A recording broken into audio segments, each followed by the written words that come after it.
புத்தாண்டு நல்வாழ்த்துக்கள்.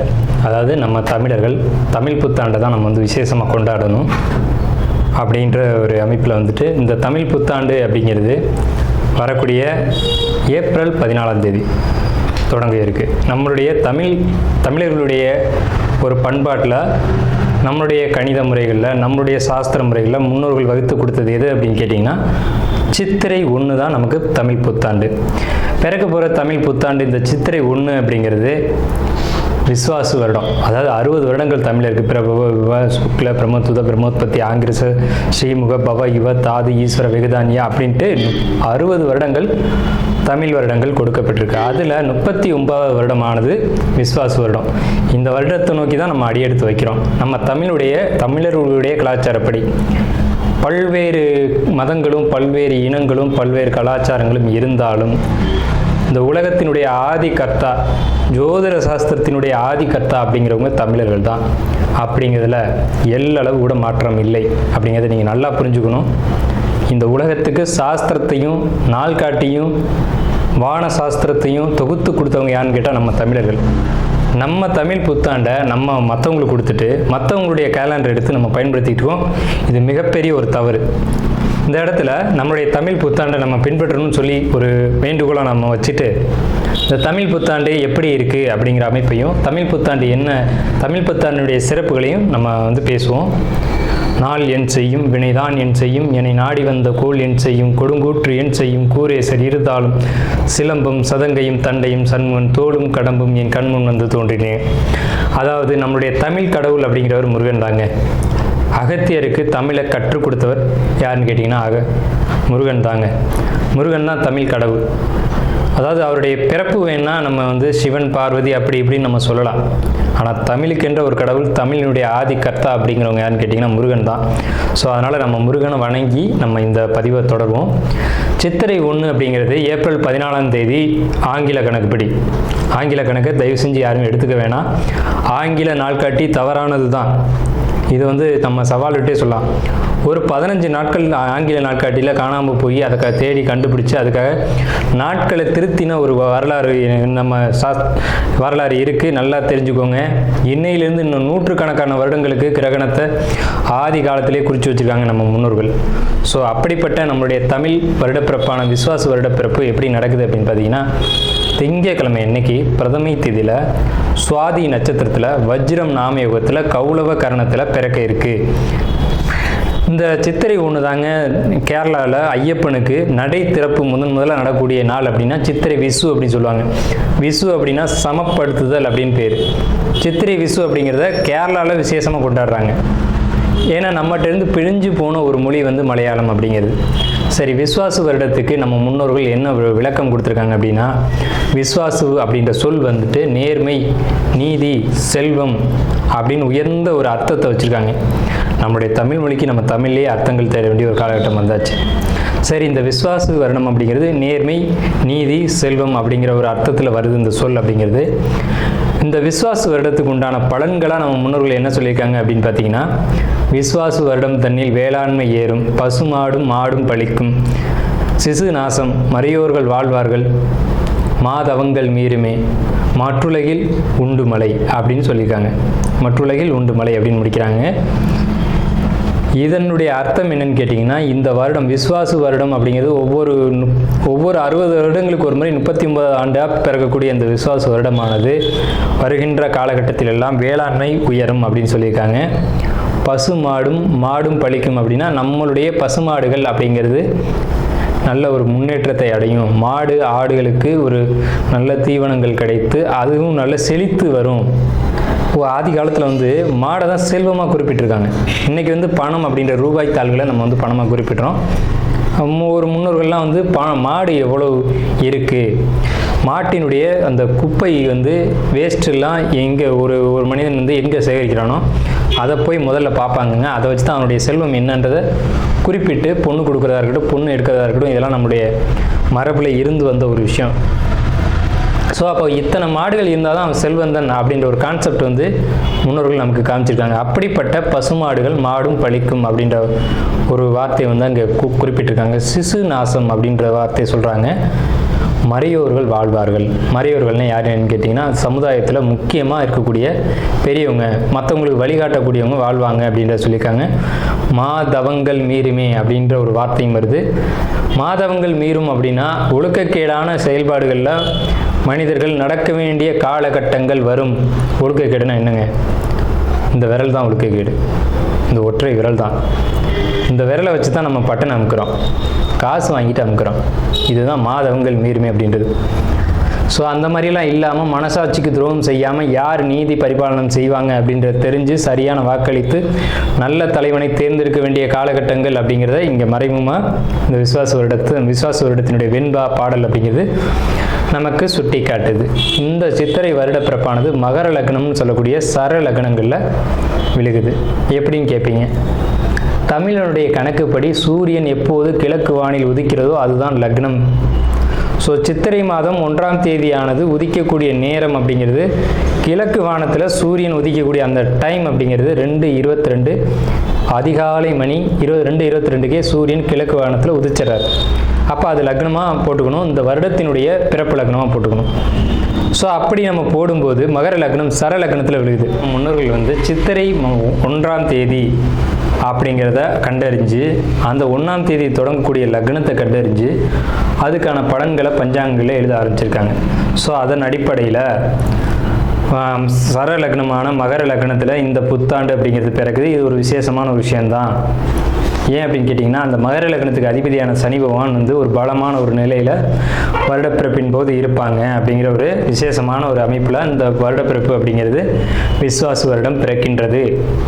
ஸோ இந்த விஸ்வாச வருடம் பிறக்கும் போதே நமக்கு ஒரு நல்ல செய்தி கிடைச்சாச்சு, இந்த வருடம் நன்றாக இருக்க போகுது அப்படிங்கிற ஒரு விஷயம். சரி, இதை வந்து சித்திரை மாதம் தான் நீங்கள் வந்து தமிழருடைய கலாச்சாரம் அப்படின்னு சொல்றீங்களே, இதுக்கு ஏதாவது ஆதாரம் இருக்கா அப்படின்னு கேட்டிங்கன்னா கண்டிப்பாக இருக்கிறது. புறநானூறு அப்படின்ற ஒரு தமிழ் இலக்கியம் இருக்குது. அதில் போய் தேடி பார்த்தீங்க அப்படின்னா தலைநாள் பூத்த பொன் இணர் வேங்கை அப்படின்ற சொல்லும், கனிவேங்கை நன்னாளே நாடி மலர்தலால் அப்படின்ற வார்த்தை வரும். அதாவது வந்து சித்திரை மாதத்தில் பூக்கள் அதிகமாக பூத்து குலுங்கும், அதனால தலைநாள் அப்படின்ற சொல்ல யூஸ் பண்ணுறாங்க. தலைநாள்னா முதல் மாதம் அப்படின்னு, தலை மாதம் கடை மாதம் அப்படின்னு பிரிக்கிறாங்க. கனிவேங்கை நாடி மலர்தலால், கனிவேங்கை நல்லான் நாடி மலர்தலால், அந்த பூக்கள் பூக்கிறதுனால அந்த கனிவேங்கை மாதம் அப்படிங்கிறதையும் தலைநாள் பூத்த பொன் இணர் வேங்கை அப்படின்ற சொல்லும் புறநானூறு அப்படின்ற இலக்கியத்தில் தமிழ் மாதம் வந்து முதல் மாதம் சித்திரை மாதம்ன்ற குறிப்பீடு அங்கே இருக்குது. சரிங்களா?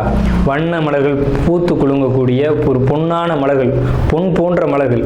இன்றைக்கும் கேரளாவில் ஒரு மஞ்சள் நிறத்தில் தங்க நிறத்தில் பூக்கக்கூடிய பூக்களை பறித்து அவங்க விசேஷத்துக்கு சித்திரை 1 அன்னைக்கு கொண்டாடுறாங்க. அவங்க தமிழ் பண்பாடை பின்பற்றுறாங்க அப்படின்றத இதை நீங்கள் தெரிஞ்சுக்கலாம். சரிங்களா? இப்போ இந்த சித்திரைக்கு அதிதேவதை யாருன்னு கேட்டிங்கன்னா மகாவிஷ்ணு. மகாவிஷ்ணு தான் காக்கக்கூடிய கடவுள் அப்படின்னு சொல்கிறாங்க. மகாவிஷ்ணு எங்கும் நிறைந்தவர் அப்படின்னு சொல்கிறாங்க. சரிங்க சார், சித்திரை மாதம் விசேஷங்களை கொண்டாடலாமா அப்படின்ற ஒரு கேள்வி வரும். 100% கொண்டாடலாம். ஏன்னு கேளுங்க. இதுக்கு உதாரணம் வந்து ராமர் தான். ராமர் பட்டாபிஷேகம் ஏற்ற மாதம் எதுன்னு கேட்டிங்கன்னா சித்திரை மாதங்க. அப்போது விலக்கப்பட்ட மாதங்கள் அல்ல, இது விசேஷத்துக்கு ஏற்றுக்கொள்ளப்பட்ட மாதம் எதுன்னு கேட்டிங்கன்னா சித்திரை மாதம்தான். பகவத்கீதையிலே ஒரு வார்த்தை வருது, ருதுக்களில் நான் வசந்த ருதுவாக இருக்கிறேன் அப்படின்னு கிருஷ்ணர் சொல்கிறார். நம்மளுடைய வாக்கியம் இல்லை, இது பகவானுடைய சொல். அப்போ வசந்த ருது அப்படின்றது எதுன்னு கேட்டிங்கன்னா சித்திரை 1 தான் வசந்த ருதுனுடைய தொடக்கம். வசந்த காலம் அப்படிங்கிறது வெயில் காலம் அப்படின்னு தான் பேர், கோடை காலம் அப்படின்னு பேர்.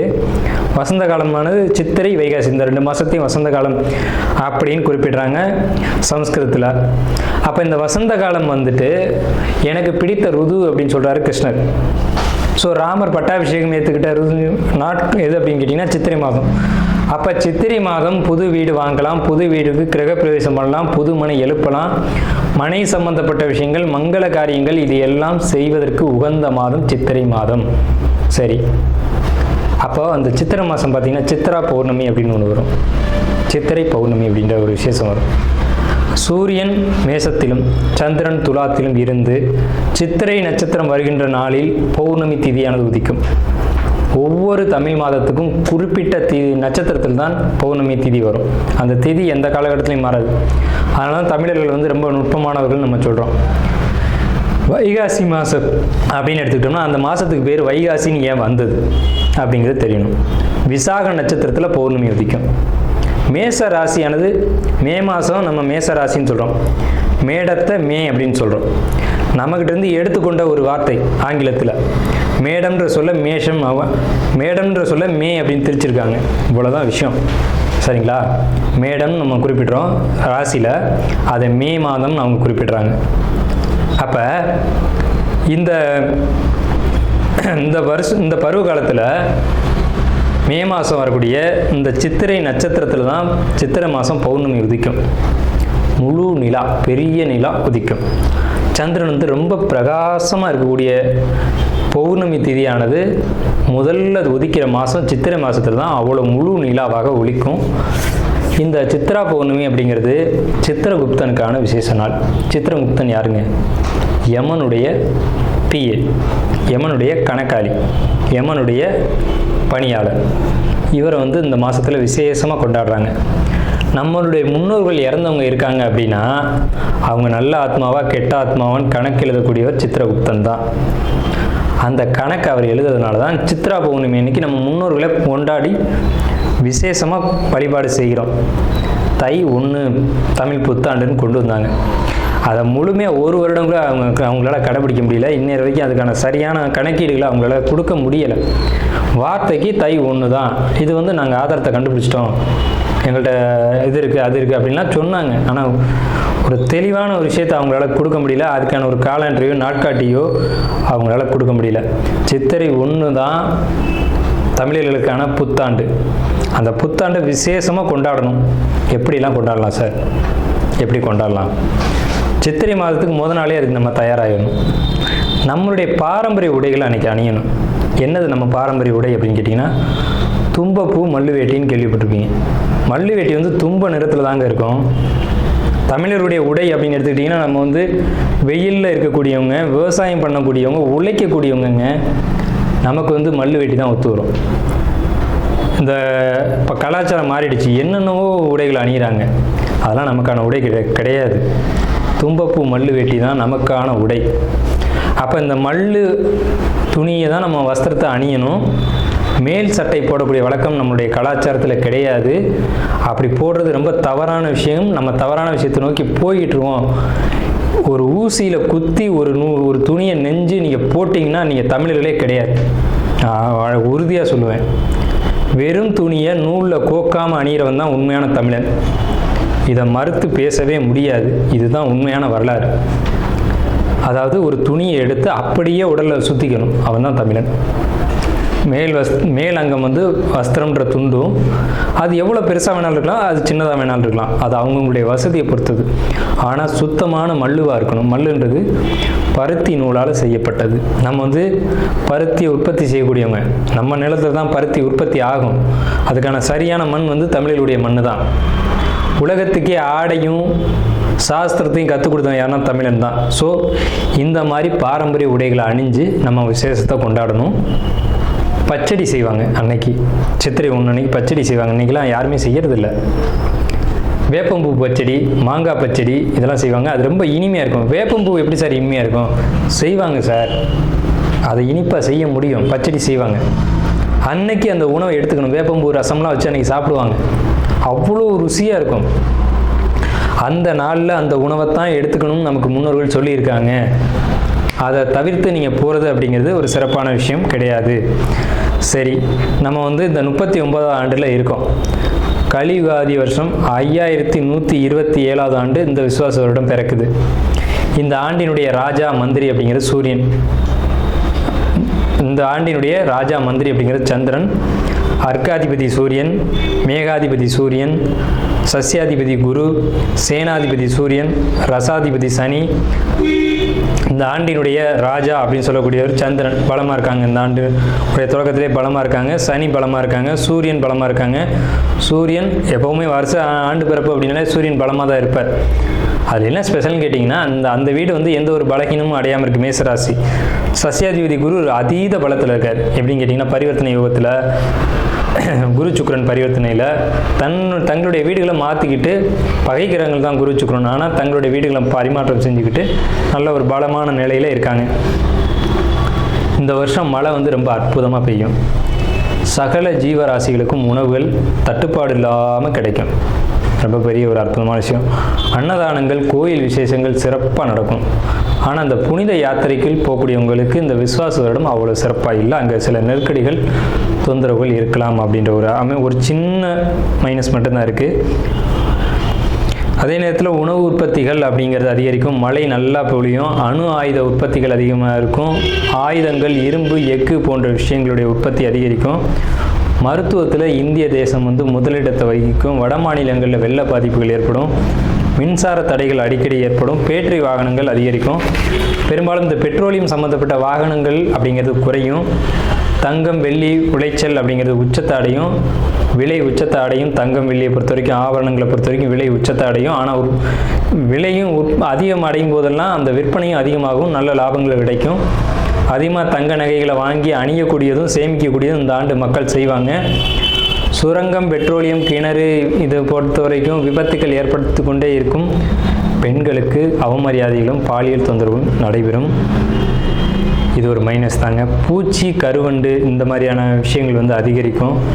வெங்காயம், தக்காளி, பூண்டு, மாங்காய், புளி இதனுடைய உற்பத்தியும் அதிகமாக இருக்கும். விலையும் அதிகமாக இருக்கும். மனிதர்களுக்கு இந்த நடைப்பயணம் போகக்கூடியவங்களுக்கு மட்டும் கொஞ்சம் தொந்தரவுகள் இருக்குங்க. இது இந்த ஆண்டினுடைய பலனாக இருக்குது. இந்த ஆண்டு எப்படி கொண்டாடணும் அப்படின்றத பற்றி நம்ம பேசணும், சரிங்களா? அப்போ அந்த நாளில் புத்தாடைகள் அணிஞ்சு விசேஷமாக நம்ம அதுக்கு முதல் நாளே தயாராகிடணும். சித்திரை கனி காணுதல் அப்படின்னு சொல்லுவாங்க. சித்திரை கனி காணுதல் தமிழர்களுடைய ஒரு மரபான பண்பாடு. இந்த சித்திரை மாதத்துக்கு முதல் நாளே அதுக்கான ஏற்பாடுகள்லாம் செஞ்சு வச்சுட்டு நீங்கள் அடுத்த நாள் புத்தாண்டு பிறக்கும்போது அந்த சித்திரை கனி காணுதலோடு நீங்கள் தொடங்குனீங்க அப்படின்னா இந்த புத்தாண்டு ரொம்ப பெரிய விசேஷத்தை உங்களுக்கு கொடுக்கும். நீங்கள் 12 ராசிகளில் எந்த ராசியில் பிறந்திருந்தாலும் உங்களுக்கு ஏற்றம் தான் அப்படிங்கிறதுல மாற்றுக்கிறதுக்கு இடமில்லை. 12 ராசிகளுக்கும் யோகத்தை கொடுக்கக்கூடிய ஒரு ஆண்டு தான் இந்த சித்திரை புத்தாண்டு பிறப்பு, விஸ்வாச வருட பிறப்பு. விஸ்வாசு அப்படின்னாலே விஸ்வாசம் அப்படின்ற சொல்ல ஒரு தெரிந்த சொல்ல தான் நம்ம பார்க்குறோம். நேர்மையாகவும் மக்கள் செயல்படுவாங்க, நீதியோடு நடந்துக்குவாங்க. நீதி என்னன்றது தெரியும். தலைமையில் இருக்கக்கூடியவங்களுக்கு கொஞ்சம் தொந்தரவுகள் வரும். தலைமை அப்படின்னா உங்களுக்கு தெரியும், அரசாங்கத்தில் அரசியலில் இருக்கக்கூடியவங்களுக்கு தொந்தரவுகள் வருது அப்படிங்கிறதெல்லாம் மாற்றுக்கிறதுக்கு இடமில்லை. இதை பலர் சொல்லலாம், பலர் மறுக்கலாம். நடக்கும்போது சில விஷயங்கள் நீங்கள் தெரிஞ்சுக்கிங்க. புத்தாண்டினுடைய பிறப்பானது சிம்ம மாந்தியில் தொடங்குகிறது. அப்போ தலைமையில் இருக்கக்கூடியவங்க யாருன்னு நம்ம குறிப்பிட்டு சொல்ல முடியாது. எல்லாருமே தலைமை தான். அந்த பார்லிமெண்ட்டு, அதே மாதிரி நாடாளுமன்றம், இந்த மாதிரி இடங்களுக்கு போகக்கூடியவங்க எல்லாருமே தலைமை தான். இவங்களுக்கு மட்டும் கொஞ்சம் எச்சரிக்கையாக இருக்கணும் அப்படின்ற காலகட்டம்.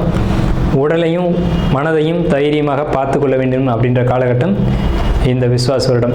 அதே சமயத்தில் நீதி, நேர்மை யாரெல்லாம் கடைபிடிக்கிறீங்களோ உங்களுக்கு இந்த விஸ்வாச வருடம் உங்களை விசுவாசமாக காப்பாற்றும் அப்படிங்கிறதுலேயும் மாற்றுக்கிறதுக்கு இடம் இல்லைங்க. ஸோ நம்மளுடைய இந்த வீடியோ பார்த்த அனைவருக்கும் நன்றிகள்.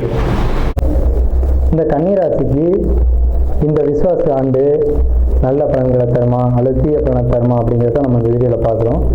என்னென்ன விஷயங்களை கொடுக்கும் அப்படிங்கிறத பார்க்குறதுக்கு முன்னாடி நம்ம இந்த வருடத்தை பற்றியும் உங்களை பற்றியும் ஒரு இன்ட்ரோ கொடுத்துப்போம்.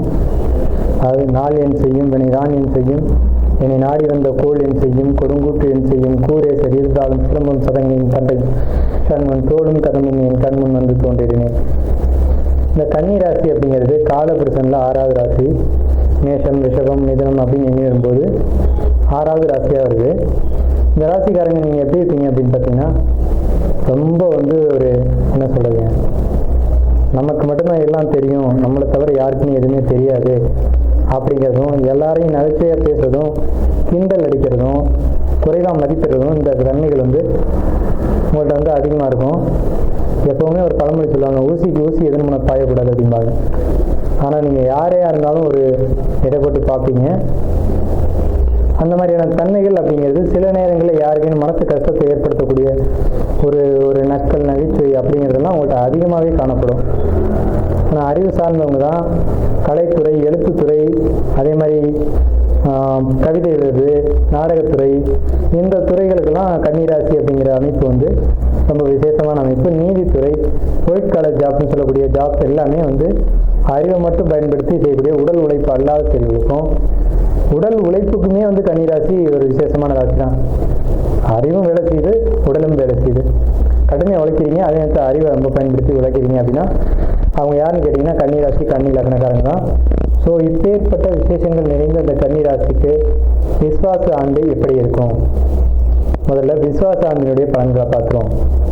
விஸ்வாச வருடம் தண்ணில் வேளாண்மை ஏறும் அப்படின்னு சொல்லியிருக்காங்க. தயவு செஞ்சு நம்மளுடைய சேனலை ஸ்கிப் பண்ணாமல் முழுமையாக பாருங்கள். நம்ம வந்து ஜோதிடம், ஆன்மீகம், பரிகாரம், ராசி பலன் அப்படிங்கிற வீடியோக்களை தொடர்ந்து கொடுக்குறோம். தங்களுடைய பொன்னான நேரத்தை ஒதுக்கி முழுமையாக பாருங்கள் மற்றும் நம்ம சேனலுக்கு ஆதரவு கொடுங்க. இந்த சேனலை பொறுத்த வரைக்கும் சப்ஸ்கிரைப் பண்ணி வச்சுக்கோங்க. விஸ்வாச ஆண்டை பொறுத்த வரைக்கும் விஸ்வாசம் வருடம் தண்ணில் வேளாண்மை ஏறும், பசுமாடு மாடும் பள்ளிக்கும், சிசு நாசம் மறையோர்கள் வாழ்வார்கள், மாதவங்கள் நீருமே மற்றுலகில் உண்டு மலை அப்படின்னு சொல்லியிருக்காங்க. அப்போ இந்த ஆண்டு அப்படிங்கிறது 12 ராசிக்குமே எப்படி இருக்கும் அப்படின்னு பார்த்தோம்னா வேளாண்மை விளைச்சல் அப்படிங்கிறத பொறுத்த வரைக்கும் குறைவில்லை.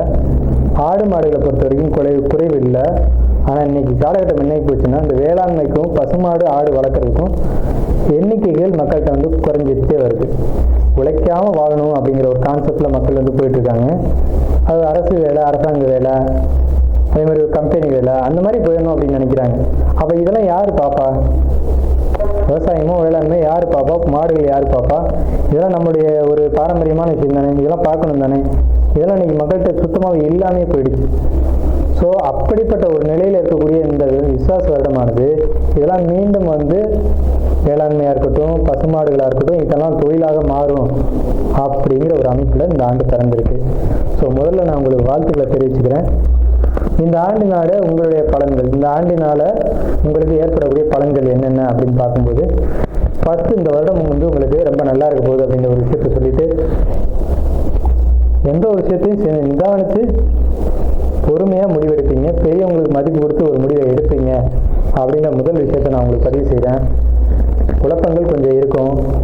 ஒரு மாதிரி குழப்பமாக இருக்கும்போது, முடிவெடுக்க முடியாமல் இருக்கும்போது பெரியவங்களை கேட்டு நீங்கள் முடிவெடுப்பீங்க அப்படின்ற ஒரு நல்ல விஷயம் இந்த ஆண்டில் வந்து தெரியுது. உங்களுடைய சாட்டை பொறுத்த வரைக்கும், இந்த ஆண்டினுடைய கிரக அமைப்பை பொறுத்த வரைக்கும் தெரியுது. அதே மாதிரி இந்த ஆண்டு பொருளாதார வரவு பொறுத்த வரைக்கும் உங்களுக்கு பெரிய அளவில் இருக்கும். ஒரு மனிதனுக்கு பொருளாதார வரவு சரியாக இருக்குது அப்படின்னா அவனுக்கு நிம்மதி அப்படிங்கிறது கிடைச்சிருக்கு. ஸோ நிம்மதி கிடைச்சிட்டாலுமே வாழ்க்கையில் யாருக்கும் துன்பம் துயரங்கள் நினைக்காம தன்னுடைய வேலை உண்டு, தான் உண்டு அப்படின்னு போகக்கூடிய ஒரு அமைப்பு உண்டு. ஸோ இந்த ஆண்டு நீங்கள் வந்து ரொம்ப ஒரு கிளியரன்ஸாக ஒரு இந்த ஆண்டை வந்து நகர்த்தி போடுறதுக்கும் யாருக்கும் எந்த துன்பங்கள் விளைவிக்காமல் உங்கள் வாழ்க்கையை நகர்த்தி போகக்கூடிய ஒரு ஆண்டாக இருக்கும். மொத்தமாக சொல்ல போனோம் அப்படின்னா இந்த ஆண்டு அப்படிங்கிறது சகோதர வழி உறவுகள், உங்களுடைய சொந்த பந்த உறவுகள், இவங்கள்ட்டெல்லாம் ஒரு நல்ல மதிப்பு மரியாதை கிடைக்கும். அதேமாதிரி அவங்களும் உங்களை நல்ல ஒரு மதிப்பு மரியாதையும் நடத்துவாங்க. நீங்களும் அவங்கள்ட்ட ஒரு அனுசரணையாகவும் அன்பாகவும் நடந்துக்குவீங்க அப்படின்ற ஒரு தன்மை வந்து இந்த ஆண்டில் நிச்சயமாக இருக்குது. ஸோ பொருளாதாரத்தை பொறுத்த வரைக்கும் எந்த ஒரு தொந்தரவுகளோ பிரச்சனைகளோ இல்லை. தந்தையோட உடல்நிலையை பொறுத்த வரைக்கும் கொஞ்சம் எச்சரிக்கையாக இருக்கணும் அப்படின்ற அமைப்பு வந்து கன்னி ராசிக்கு இந்த ஆண்டினுடைய கிரக அமைப்பு அப்படிங்கிறத சுட்டி காட்டுது. மனசுக்குள்ளே எப்போவுமே ஒரு குழப்பம் இருக்கும். இந்த குழப்பத்துக்கு நீங்கள் யார்கிட்டையும் முடிவு தெரிவிக்க மாட்டீங்க. ஏன்னா உங்களுக்கு வந்து அந்த ஹெட் வெயிட் அப்படிங்கிறது இருக்கும். யார்கிட்டையும் கேட்கக்கூடாது. இல்லை அப்படின்னா ரொம்ப பெரியவங்க, சமுதாயத்தில் ரொம்ப முக்கியமானவங்கள்ட்ட மட்டும் ஆலோசனை கேட்டுக்கங்க. பெரும்பாலும் ஜட்ஜஸ் தான் இந்த லக்னத்தில் இருப்பாங்க. அவங்க போய் யார்கிட்ட கேட்க முடியும்? ஒரு கஷ்டம் கவலைன்னா யார்கிட்டையும் தெரிவிச்சுக்க முடியாது. அவங்களாம் ஒரு உயர் பதவியில் இருக்கக்கூடியவங்க. ஸோ அந்த மாதிரியான ஒரு நிலையில் இருக்கக்கூடியவங்களுக்கு என்ன மாதிரியான பலன்கள் அப்படின்னு பார்த்தா யார்கிட்டையாவது முக்கியமானவங்கள்ட்ட தான் ஆலோசனை கேட்க முடியும் அப்படிங்கிற ஒரு அமைப்பில் இருக்கீங்க. ஸோ யாரேனும் ஒரு பெரியவங்களை நாடி நீங்கள் வந்து உங்களுடைய குழப்பங்களை தீர்த்து கொள்ளக்கூடிய ஒரு ஆண்டாக இந்த ஆண்டு இருக்கும். உங்கள் குடும்பத்தில் சுப காரியங்கள், சுப நிகழ்ச்சிகள் அப்படிங்கிறது நிச்சயமாக நடக்கும். குழந்தை இல்லைன்னு காத்துட்டு இருக்கவங்களுக்கு குழந்தை கிடைக்கும். அதே மாதிரி வீடு கட்டணும் அப்படின்னு நினைக்கக்கூடிய கன்னி ராசி, கன்னி லக்னக்காரங்களுக்கு இடம், நிலம், வீடு, சொத்து சேர்க்கைக்கான காலகட்டங்கள், கிரகப்பிரவேசம், இந்த மாதிரி முக்கியமான மங்கள காரியங்களை செய்யக்கூடிய காலகட்டம் தான் இது. அப்படி இல்லை சார், பழைய வீடாக இருக்குது சார், ஆல்ட்ரு பண்ணணும்னு நினைக்கிறேன், கண்டிப்பாக பண்ணுவீங்க, ஆல்ட்ரு பண்ணுவீங்க. ஆல்ட்ரு பண்ணக்கூடிய ஒரு காலகட்டம் இந்த ஆண்டில் இருக்குது. குழந்தைகளை பொறுத்த வரைக்கும் அவங்களுடைய வாழ்க்கையில் ஒரு நல்ல காரியம் அப்படிங்கிறது தான் நடக்கும். குழந்தைகள் வெளியூர் வெளிநாடு போய் படிக்கக்கூடிய அமைப்பு அப்படிங்கிறது கன்னிராசிக்கு உண்டு. இல்லை சின்ன பையனாக இருக்கான், இப்போ தான் ஸ்கூலில் சேர்க்க போகிறேன் அப்படின்னீங்கன்னா ஒரு ஸ்கூலில் சேர்க்கக்கூடிய ஒரு அமைப்பு, அல்லது உயர்கல்விக்காக இன்னொரு இடத்துல கூட்டி போய் சேர்க்கக்கூடிய ஒரு அமைப்பு அப்படிங்கிறதுலாம் கன்னிராசி, கன்னி லக்னத்துக்கு இந்த ஆண்டு நிச்சயமாக உண்டு. வம்பு வழக்கு, கோர்ட்டு கேஸை பொறுத்த வரைக்கும் கன்னிராசிக்கு சாதகமான தீர்ப்புகள் அப்படிங்கிறது இந்த ஆண்டு வரும். எதிரிகளுடைய தொந்தரவு அப்படிங்கிறது அதுலேருந்து நிவர்த்தியாகி அதில் ஒரு தீர்வு கிடைக்கக்கூடிய காலகட்டம் அப்படிங்கிறது கன்னிராசிக்கு எந்த விசுவாச ஆண்டு அப்படிங்கிறது எதிரிகளுடைய தொல்லைக்கு ஒரு முற்றுப்புள்ளி அப்படின்னு சொல்லலாம். அதே டைமில் யார் நல்லவங்க யார் கெட்டவங்க அப்படின்னு பிரித்து பார்க்கக்கூடிய ஒரு காலகட்டம் இது. அப்போ இத்தனை நாள் வரைக்கும் நம்ம ஒரு தவறான ஒரு நபரை வந்து நல்லவர் நினச்சிருந்துருப்போம். அவன் தான் படு ஐக்கியம் நடந்திருப்பான். அவங்கள விட்டு ஒதுங்கி வரக்கூடிய காலகட்டம். நல்ல நண்பர்கள் வந்து சேருவாங்க. ஒரு ஒரு ஆகாத நபர்கள் இருக்காங்க அப்படின்னா நம்ம நட்பு வட்டத்திலிருந்து வெளியேறுவாங்க அப்படிங்கிற ஒரு அமைப்பு இருக்குது. தொழில் செய்யக்கூடிய கன்னிராசிக்காரங்களை பொறுத்த வரைக்கும் தொழில் சற்று தொய்வு ஏற்படும் அப்படிங்கிற மாற்றுக்கருத்து கேட்டோம்ல. ஆனால் வருமானம் பொருளாதாரத்தை நம்ம முன்னாடியே சொல்லிட்டோம். அப்புறம் ஏன் சார் தொழிலில் பிரச்சனை சொல்லிங்கன்னா, தொழிலில் சின்ன சின்ன சுணக்கங்கள் ஏற்படத்தான் செய்யும். அதையும் நம்ம சுட்டி காட்டிடணும். அதே நேரத்தில் ஜாப்பில் இருக்கக்கூடிய கன்னிராசிக்காரங்களை பொறுத்த வரைக்கும் நல்லா இருக்குது. ஜாப்லேயும் கொஞ்சம் தொந்தரவுகள் வரும். அந்த தொந்தரவுகளுக்கு பின்னாடி அந்த ஜாப்பில் ஒரு ப்ரொமோஷனோ இன்க்ரிமெண்ட்டோ நீங்கள் எதிர்பார்த்த ஒரு விஷயங்கள் அப்படிங்கிறது கிடைக்கும். எதிரிகளை ஜெயிப்பீங்க. நல்ல ஒரு ஆண்டு தான் விசுவாச ஆண்டு. கன்னி லக்னம் அல்லது கன்னி ராசியை பொறுத்த வரைக்கும் மிகப்பெரிய நல்ல பலன்களை அடக்கியிருக்கு. அதாவது ஒரு 60% மேலே நல்ல பலன்களை கன்னிராசிக்கு இந்த விசுவாச புத்தாண்டு அப்படிங்கிறது வச்சிருக்கு. ஸோ வாழ்த்துக்களும் வணக்கங்களும்.